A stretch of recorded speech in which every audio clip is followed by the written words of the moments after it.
All right, let's just get right into it. We're going to tackle a feeling that, let's be honest, probably everyone has felt at some point. It's that nagging thought that somehow everyone else is just financially crushing it, and you're just trying to stay afloat. I mean, seriously, have you ever been scrolling on your phone and just get this sinking feeling? Like you're falling behind, that everyone else is operating on a totally different financial level? Well, if you have, you are definitely not alone. And this is exactly it, right? You see an old friend from school posting about their third vacation home, and meanwhile, you're looking at a bowl of instant noodles for the third time this week. That gap can feel huge, and it's really frustrating. But what if I told you that what you're seeing isn't the whole story? Not even close, actually. We're about to pull back the curtain and uncover the truth, the reality behind the money that people aren't showing off. Okay, so this brings us to our first big idea, the comparison game. And believe me, it's a game with a really high price tag, and it's all about the massive cost of just looking rich. So picture this. You have a coworker, right? Same job, probably a similar salary, and all of a sudden, their social media blows up with this unbelievable 2-week trip to Italy. We're talking first-class flights, 5-star hotels, the whole shebang. And you're just sitting there at your desk thinking, how in the world is that even possible? Well, here's the reality behind the curtain. Those first-class flights, they were paid for with $15,000 in new credit card debt. The whole trip, it turns out, was really just an expensive attempt to make an ex jealous. So what looked like extreme wealth from the outside was actually just creating a huge financial hole.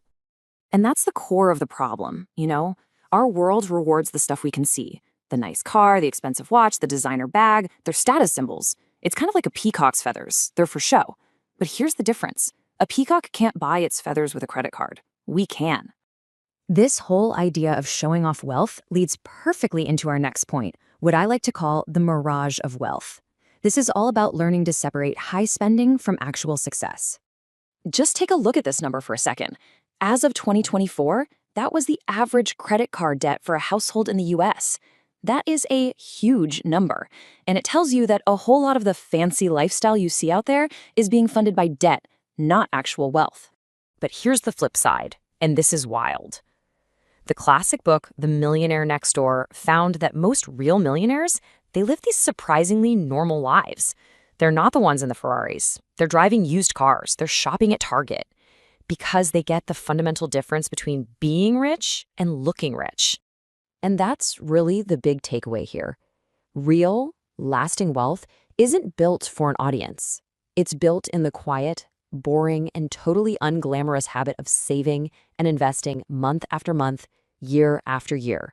That's what actually creates financial freedom, not signaling it with a big purchase. So if constantly comparing ourselves to other people is a losing game, then what's the alternative? Well, that brings us to our next section, finding your inner compass. It's about understanding why your goals are the only benchmark that really counts. And to get this, we need to touch on this really cool idea from psychology called self-determination theory. Basically, it's a framework that spells out what we as humans actually need to feel happy and motivated.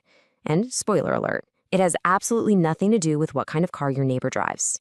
So the theory says it all boils down to these 3 things. First, autonomy, the feeling that you're in the driver's seat of your own life. Second, competence, that feeling of being good at what you do. And third, relatedness, having real, meaningful connections with people. You'll notice that owning a bigger house than your cousin is not on the list. So here's a new way to measure progress. Instead of looking sideways at what everyone else is doing, start looking backwards at your former self. Are you doing better now than you were a couple of years ago? Have you paid off some debt, learned something new, moved forward in your career? That's a so much healthier and way more accurate way to measure success. And this leads us right to the absolute core idea of this whole explainer, which is wealth's invisible truth. It's all about focusing on the money you don't see. I absolutely love this analogy. Think of your social media feed as a movie trailer. It's just the best parts, right? The most exciting moments, all cut together to look perfect. But what it doesn't show you is the messy, chaotic, behind the scenes of real life. The student loan payments, the stress, the boring Tuesdays. The author Morgan Housel said it perfectly in his book, The Psychology of Money. He said, "Wealth is what you don't see. It's maybe one of the most powerful financial truths there is. Spending is what you see. Wealth is hidden. It's the money that isn't spent. So what does this invisible wealth actually look like? Well, it's a retirement account that's maxed out every year. It's an investment portfolio that's slowly but surely growing. It's a fully funded emergency fund that lets you sleep at night. None of these things will ever get a single like on Instagram, but they are the absolute bedrock of real financial security and, more importantly, peace of mind. Okay, so how do we actually put this into practice? It all comes down to a really productive mindset shift, learning how to turn that feeling of envy into a trigger for positive action.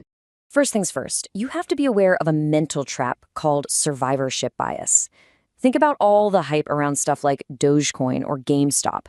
We hear that one incredible story of the person who turned a few $100 into a fortune, but we completely ignore the thousands and thousands of people who lost everything. We focus only on the survivors, and it gives us a totally warped sense of reality. The trick is to actively shift from a fixed mindset to a growth mindset. A fixed mindset sees someone else's success and gets frustrated, asking, why them and not me? But a growth mindset gets curious. It asks, wow, how did they do that? What steps did they take? What can I learn from them? It completely reframes other people's success, not as a threat, but as a potential roadmap. We've talked about a lot, and it really all comes down to this one final, powerful idea. It's time to stop reading everyone else's story and start focusing on writing your own. So let's talk about your financial journey and what's next. At the end of the day, the only financial journey that matters is yours. All the noise, all the social media posts, all the comparison, it's just a distraction. The real work and the real wealth is built in the quiet, consistent choices you make every day.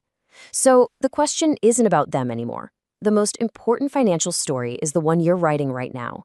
What will your next chapter be?